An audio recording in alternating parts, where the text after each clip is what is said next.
So in this video, we're going to dive into a pressing issue that has been making headlines recently, the US debt ceiling crisis. So in this video, we are going to be discussing what debt ceiling is, why it is important, what are the implications for the United States of American people, and even us living abroad in India or any other country we are living in, it would have a global impact. So before we go ahead, we'll discuss what debt ceiling is. So, first thing, the debt ceiling is a legal limit set by the Congress on the amount of money that the US government can borrow.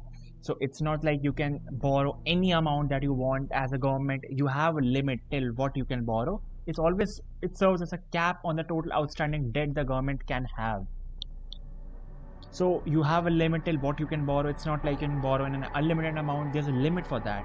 So as of today, the US has a national debt exceeding trillions of dollars right now. And if I'm not wrong, the figure is around $3 trillion.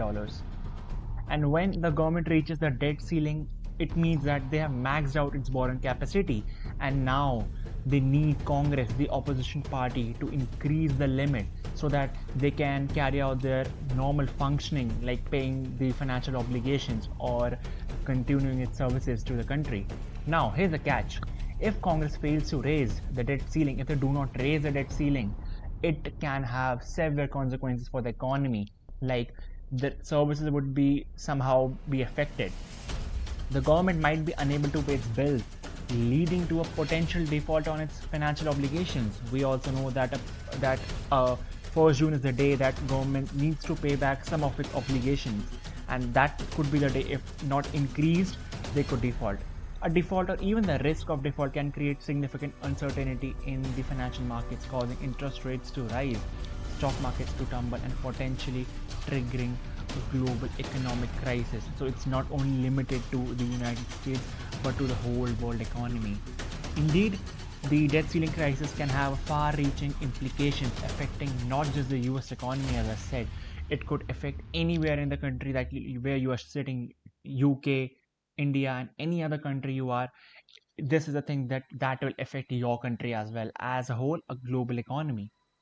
In the recent years, raising the debt ceiling has become potentially contentious issue, with debates and disagreements often leading to a gridlock. Like right now we are having a lot of rounds of discussions to raise the debt ceiling limit, but somehow we have not been able to do so.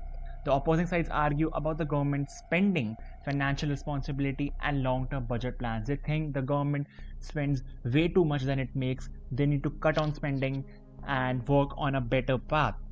Throughout the history, the US has faced several debt crises, each presenting its own unique challenges in its every way. In some instances, last-minute agreements were reached, which were averting a catastrophic outcome. However, the recurring nature of these crises highlights the need for sustainable fiscal policies and bipartisan cooperation.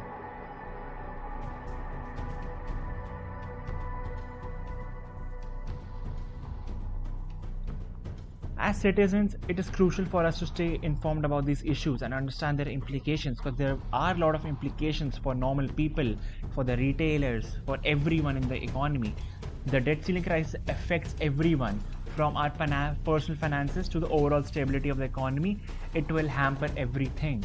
By engaging in a thoughtful conversations, we can encourage our elected officials to find common ground and work towards the long-term solutions rather than being on a rigid path of not increasing the limit.